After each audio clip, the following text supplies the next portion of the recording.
lagi dengan aku Sisil, dan kami akan men-sharing tentang sosiologi dengan narasumber yaitu Rifa. Halo guys.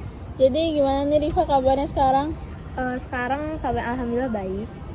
Sekarang lagi sibuk apa tuh? Sekarang aku lagi fokus kuliah aja sih. Kita kan di sini akan men-sharing tentang sosiologi nih ya. Jadi kan di sosiologi ini ada kayak tentang kebudayaan gitu kan. Jadi Rifa ini kan jurusan ilmu sosial kan. Jadi pasti Rifa paham akan kebudayaan. Jadi kebudayaan itu apa sih? A few moments later. Menurut pandangan aku sendiri, kebudayaan itu sistem makna yang diwariskan secara historis yang dikandung dan dipraktekkan oleh anggota suatu masyarakat. Jadi kayak kebudayaan tuh kayak turun temurun gitu nggak sih? Yang diwariskan dari nenek moyang kita gitu. Gitu. Nah kan pasti kebudayaannya ada ciri-cirinya nggak sih? Ada. Jadi Rifa tahu nggak sih ciri-ciri kebudayaan itu apa aja? Oke, ciri-ciri kebudayaan itu perilaku tertentu seperti gaya berpakaian, kebiasaan-kebiasaan, adat istiadat. Contohnya seperti adat istiadat itu pasti di kampung-kampung kita tuh ada misalnya suatu tarian gitu. Oh iya. Kayak Rifa berasal dari mana sih? Kebetulan aku dari Kerinci. Pasti ada kan tarian-tarian dari Kerincinya? Seperti Ngagah Harimau itu tarian nenek moyang kami dulu gitu. Jadi kayak setiap daerah tuh ada nggak sih kayak adat istiadatnya masing-masing? Kita udah men-sharing tentang kebudayaan. Jadi kayak di sosiologi ini kayak ada konflik sosial juga nggak sih? Oh iya. Kayak pasti Rifa tahu lah seperti apa konflik itu kan. Jadi pengertian konflik menurut Rifa ini apa? Okay. Menurut aku sendiri sih konflik sosial itu situasi di mana dua individu atau lebih yang saling berselisih atau bersih tegang gitu untuk mencapai tujuan mereka masing-masing gitu. Sehingga timbullah konflik sosial. Jadi gitu. Nah, dan penyebab konflik menurut Rifa nih seperti apa? Oke, baik. Pasti banyak faktor yang menjadi penyebab konflik sosial. Tuh, contohnya yaitu perbedaan tujuan dan kepentingan. Contoh salah satunya. Yang kedua, perbedaan nilai dan norma yang ada di masyarakat pasti berbeda. Terus selanjutnya persaingan sumber daya gitu, saling memperebutkan. Contohnya ekonomi lah. Oh iya sih. Terus perbedaan pandangan itu pasti sering banyak terjadi sih di masyarakat sekarang. Tapi kalau kita ada konflik ini merasa jadi kayak tidak dekat lagi nggak sih, kayak segan gitulah bahasanya, kayak saling diam gitu kan. Saling diam kayak nggak berbicara gitu, kayak jadi orang nggak kenal sebelumnya, kayak dekat orang asing gitu. Kayak orang asing, kayak sebelumnya dekat jadi nggak dekat kan. Pernah ya? Ya. Tadi kan kita sudah berbicara tentang kebudayaan, konflik sosial. Jadi janganlah tegang dulu. Iya, minum dulu deh sih. Minum dulu sih. Diminum ya? Ya, silakan. Jadi sekarangnya aku pingin menanyakan sesuatu lagi. Pasti sosiologi ini kayak ada integrasi sosial gitu nggak sih? Pasti ada. Jadi Rifa paham pasti kan integrasi. Jadi kayak menurut Rifa integrasi sosial ini apa sih?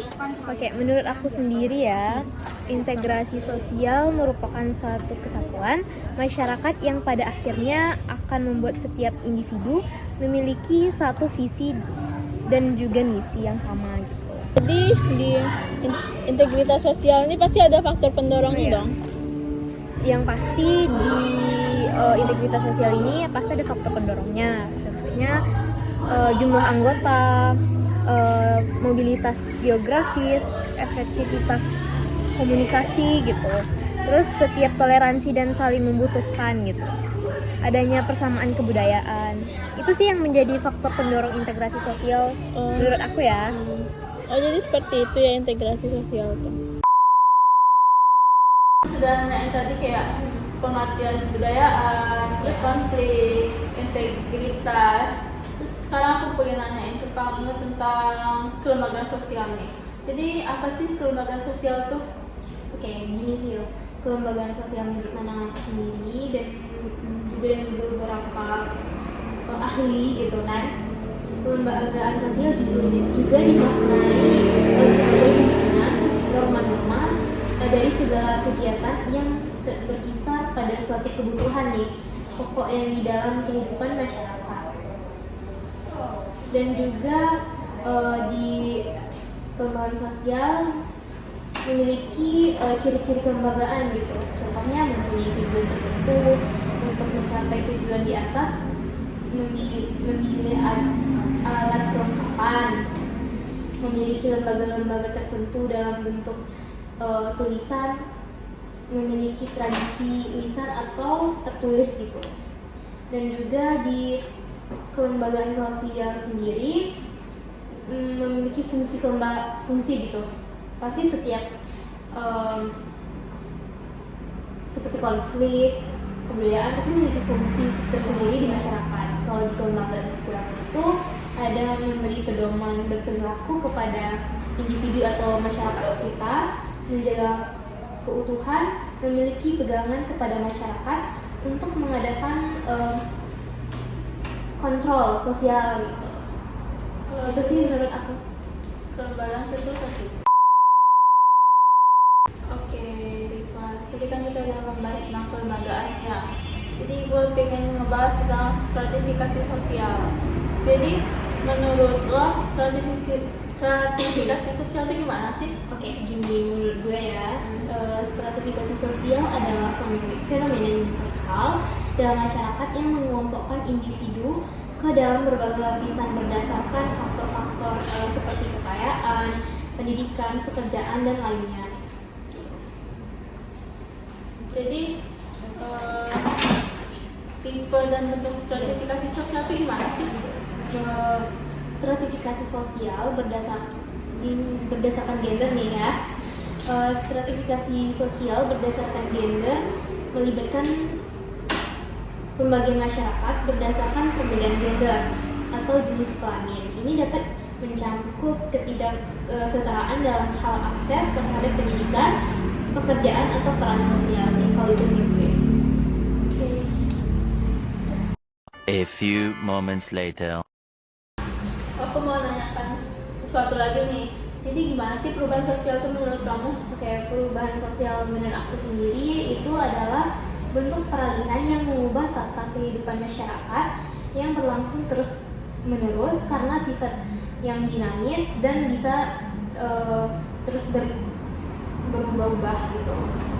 Dan perubahan sosial mencakup perubahan dalam norma-norma sosial, pola-pola sosial, organisasi sosial, lembaga kemasyarakatan, lapisan-lapisan masyarakat, serta susunan kekuasaan dan wewenang gitu. Di perubahan sosial sendiri terdapat faktor-faktor sosial nih, seperti faktor internal dan faktor eksternal. Faktor internal sendiri itu faktor yang berasal dari dalam masyarakat yang mempengaruhi terjadinya perubahan sosial, antara lain masalah kependudukan nih, terus konflik, perubahan situasi.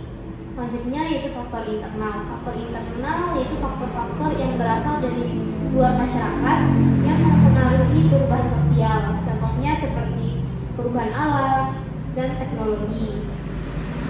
Di perubahan sosial juga terdapat bentuk-bentuk misil seperti perubahan sosial secara lambat atau evolusi, perubahan sosial secara cepat atau revolusi, perubahan sosial kecil, dan perubahan sosial yang besar.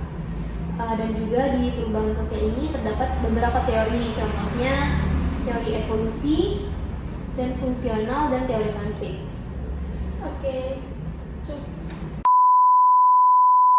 Oke, terima kasih Rifa. Sudah datang gitu kan, gue undang lo tadi kan.